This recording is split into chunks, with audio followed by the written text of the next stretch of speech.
I'm continuing on with my interview with Brett Booth, legendary artist, has worked for Marvel, DC, a lot of the independents, was a big part of Flash Forward, one of the comics that was really beloved over the latter part of 2019 and 2020.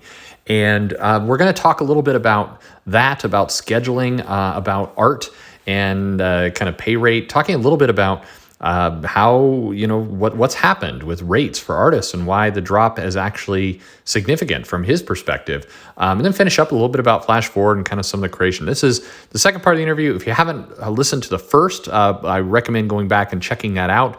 But a lot of really cool stuff in this particular interview, so you're going to love it.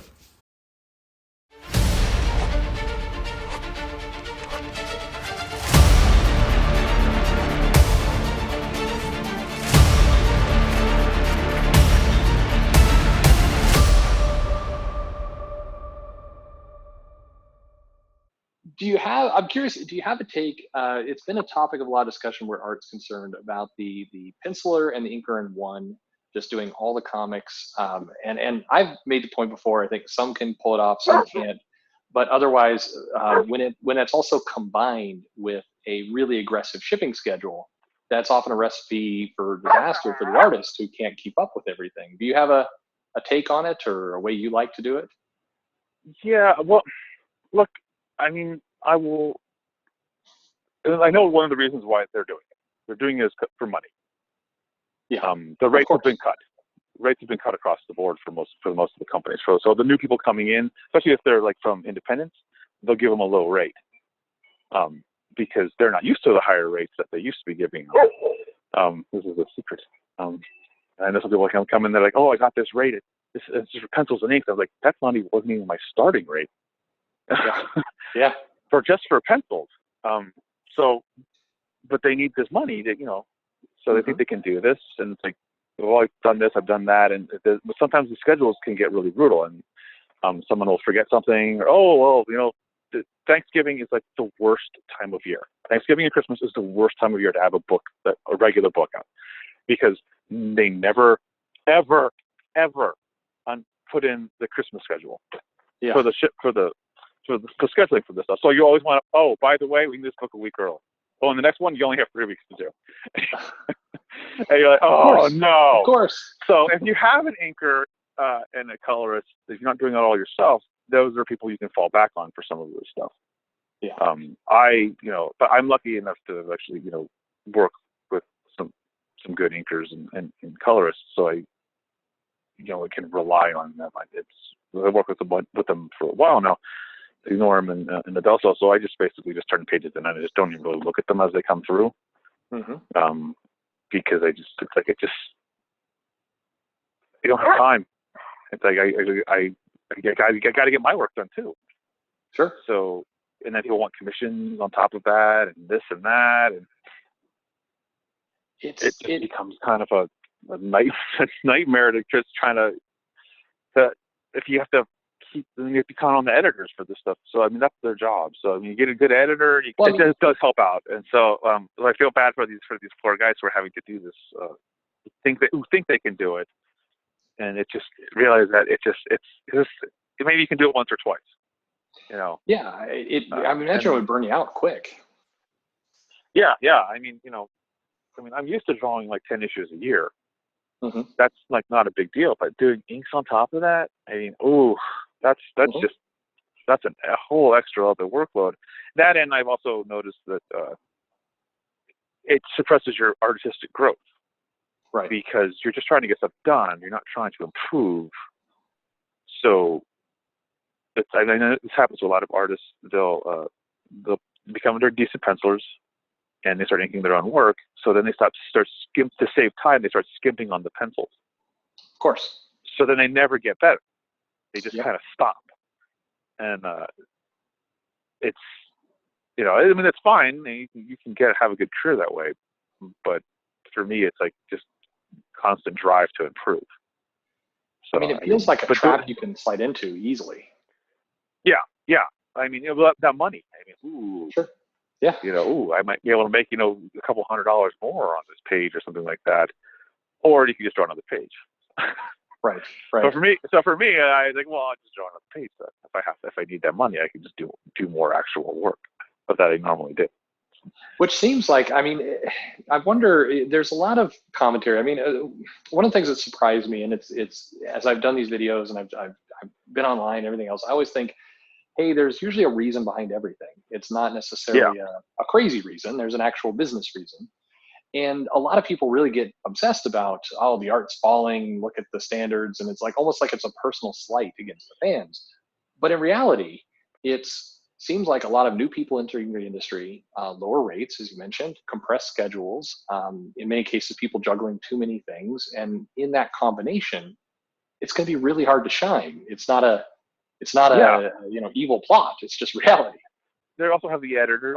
You have these younger editors coming in, and they grew up on more independent stuff, some of them. So they want a more independent look for the book. So they don't want the classic superhero look that some of the fans are looking for, and that causes an issue. So they like this look, the fans like this look, but the look that the editors want is also maybe $100 cheaper per page. So yeah, they're going to try to go with that, see what happens. If the sales don't drop that much, they might actually be saving money. Right. So it's hard to tell. It's an interesting business, and that's the part that nobody likes to. I mean, nobody really wants to think about that part, because that's not when you're talking about superheroes and larger than life characters, and these stories are going to be for decades. You don't want to have your mind on cheap rates for pages, right? Yeah. I mean, and everybody has it's art, so there's some subjectiveness to it. Sure, of course. You might like this kind. You might like, and there was like a certain artist that I just didn't like that other people love. There's a couple artists that I just like. It's not like it's bad. It's not bad work. It just doesn't appeal to me. It's like, well, that person's drawing that. I'm not drawing. I'm not picking that up. And that happened when I was a reader, a regular old person. And so I'm assuming that everybody has similar likes and dislikes about who they like as an artist. So it's like you're trying to guess, well, who will sell the best on this project, and then do they want to work on that project? That's another thing. It's like, do they have the time? Are they interested in working on this project? I mean, there's certain books that I just have like zero interest working on. I was going to ask you about that. Oh, yeah. I mean, there's just like, I've been asked to do things, and I was like, no. So are there any projects, and I don't want you to get yourself in any trouble, are there any projects that you were offered or that came your way and you're like, I can't get behind that character? Anything you can give an example? Yeah. Metal Men. Okay. I just come off Titans, and I told them I wanted to do single characters for a while, and then like I just did Flash Speed Buggy, and then they're like, how about Metal Man? And I was like, ooh, no, because I know what those characters take to draw, and I know that the fan base is going to be weird, because what I would want to do with it and what DC would want to do with it is going to be drastically different. And what they actually put out was basically the classic Metal Men. And I think I don't want to do the classic Metal Men because I don't like those designs. I mean, they're dated and they're old, and I would want to do something completely new and different. And that would just piss off the fan base. Because Scott Lobdell was actually originally supposed to write that. It's incredible, actually. But I love that answer, in that you were asked to do something, or you were given an option. You didn't want to do it the way that the company wanted to do it. You knew that the fans probably wanted the classic version, and so you declined it. So that seems like the neatest story. I mean, just nice and clean. Yeah. But the DC really wanted me to do it, and they kept bringing it up. So that became an issue later on, unfortunately. I'm sorry to hear that. But, I mean, yeah. Well, there's all sorts of weird things that go on behind the scenes. There's just, of course, little things here, there, little things there. It's like, another thing. Let's see. They wanted me to do. I was on Teen Titans. Teen Titans was selling well, but nothing else in that teen line was selling well. So they wanted to do this crossover. I don't even know what it was called, but they wanted me to do the Teen Titans Annual #1 instead of staying on the Titans book, the regular Titans book. They were going to get a fill in for like 2 or 3 issues, and I was like, oh man, I don't know if I want to do that. And they're like, oh, but the Legion of Superheroes is in it. And I was like, oh, but I hate the Legion of Superheroes. And I do not like them. But they're like, but. So they finally convinced me to do it. And they're like, okay, so I'm just about to start this. Oh, but by the way, we want you to put everybody in those Tron costumes. Like, oh, are you kidding me? So now I have like, because part of drawing these comic books is you know the costumes, so you don't have to reference everything. You learn the costumes after 2 or 3 issues, so you don't have to reference go back. So you can just kind of draw them, just damn it. I just drew some X-Men stuff today, and I like had to reference hardly anything. I could just basically draw it because I know what these characters look like. Even though I haven't actually drawn these characters in like 20 years in the actual comic book, and they were different costumes back then. But these are the old classic Jim costumes from the 90s. So I knew the Titans costumes. They're like, no, you're gonna do all the Tron costumes for the Titans costumes, and then on top of that, you're gonna have to draw these leads of superhero characters that you don't know how to draw, and you get to make them in their version of Tron costumes too. But they can't look like the other Tron costumes. I was like, oh, gee. And so I was like, oh, how many pages is this? Oh, it's 38. Oh, how much time do I got? You got 6 weeks. Oh, well, we can cut it down to 30 pages if we. Yeah. So, and the issue before that on Titans, they're like 2 days before we're supposed to go to film or press or whatever the hell they're calling it now. I'm old. I'm old. Oh, there's no film anymore. They just send their files directly to Diamond. Becor. By the way, we decided that in the issue, what's his name is in it? Static Shock for Virgil's in it, and so Tim Drake gets friends with Virgil, and then like 2 days before it's supposed to go out, he can't know that he's Tim Drake though. And so I've drawn him in a regular costume because Scott likes regular costumes or regular clothes. Scott likes to put them in regular clothes a lot. So like, oh crap! I was like, so you're gonna have to redraw Tim on all these pages. I was like, there's 2 days. There's just no way that's gonna happen. I was like, what if I just put the mask on him? Okay, that's okay. We'll go with that. So I go on the computer and work digitally and put in all the masks. Okay, and put them all in digitally. Something I've never done before, and I destroyed my hand because it's totally different. I was working on like 7 hours, and I didn't realize it till the end, and so my hand just started hurting a lot. And then they wanted me to do that Teen Titans annual thing, which I have 6 weeks to draw. Like, oh no! And I was just putting Ben Gay on my hand, and I put like a rubber glove and cut the fingertips out so I could draw. Oh no! If you put Ben Gay and stuff on your hand, you don't feel it that much. But to get the warmth, you can put like a rubber glove on it, like a vinyl glove or something like that, and it'll keep the heat in and keep your hand warm, so it'll help with the paint. So I was like, that. So the next couple of issues of Titans, when I finally finished that, the next couple of issues of Titans after that, they're like, we're going to give you a bit of a break. We're going to put a backup story, so you're going to have to draw like 15 pages. So well, thank you, but the damage is done. And it crops up every now and then. I was actually surprised it didn't happen last year.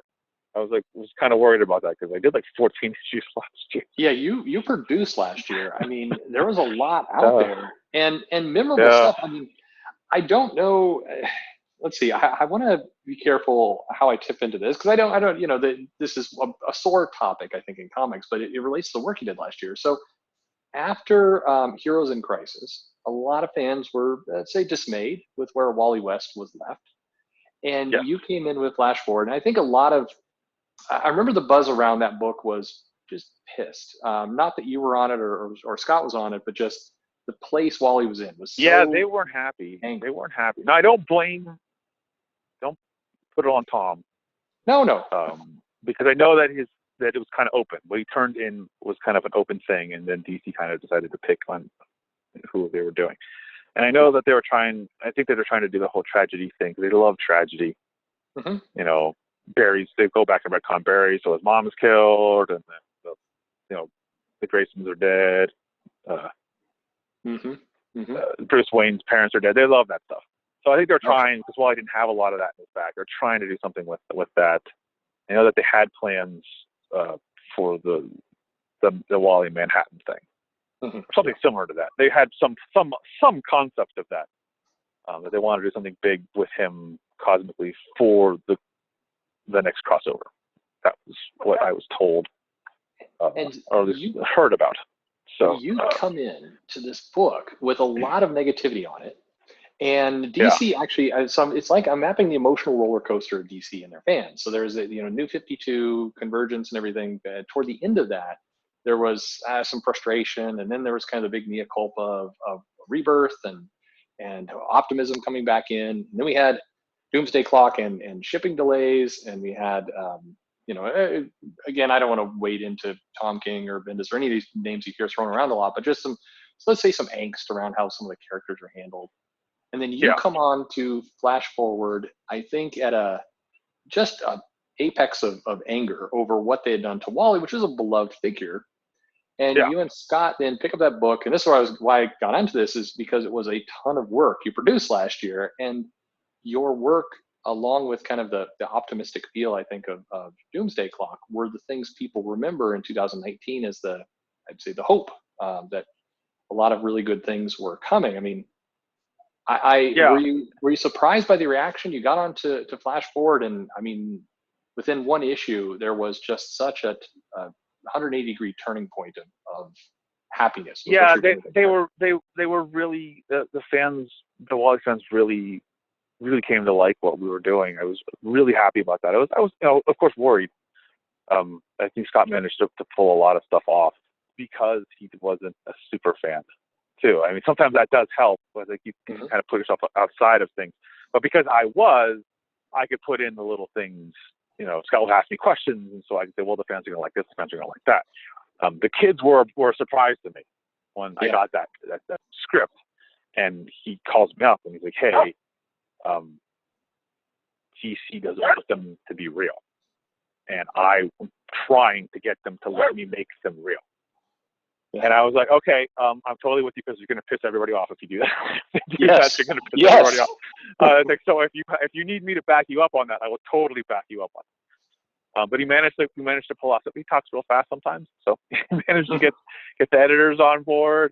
I was happy that the editors were willing to listen and stuff. It was actually, for everything that we had to pull off of that book, was actually really like a pretty. I just wish I had more time. To focus on the book than I did, because I was just kind of blowing through pages on that. I was trying to make everything look as good as I can, and what time I had. And what we managed to pull off, though, I think it really made a lot of people happy, and made me happy because I was like, I wasn't like a huge fan of the kids because I wasn't reading the book at the time when they showed up, so they didn't mean as much to me. But I actually grew to love the kids, so now I was like, I even pitched an idea. Hey, can I do a book with the kids? This was before Dan left. He's like, no, we're not doing that kind of thing. So I was like, crap. Now you got to pitch it again. So no, I'm glad you guys won though, because you were right. If the kids had not been real, it would have just felt like it would have been such a. Yeah. Well, some people are saying, oh, they're going to be fake. They're going to be fake. And I was like, no, they're real this time. I didn't say anything on Twitter because I like surprises. So I was a little disappointed when they oh, he's in the chair and he's Dr. Manhattan, got Dr. Manhattan's powers. I was like, don't ruin that. Come on. That's supposed to be the big surprise for next week. You couldn't have waited a week. They go to the comic book cover. It's like, just black him out so you can't see him.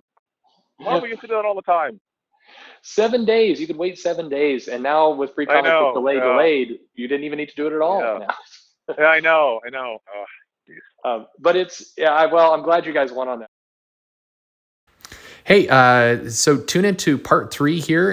Going up in a few minutes, we're going to get into John Byrne and kind of other art influences he's had, characters he loves to draw, and a lot of other great stuff. Again, huge thanks to Brett Booth for doing these interviews, and I hope you are enjoying listening to him as much as I had talking to him.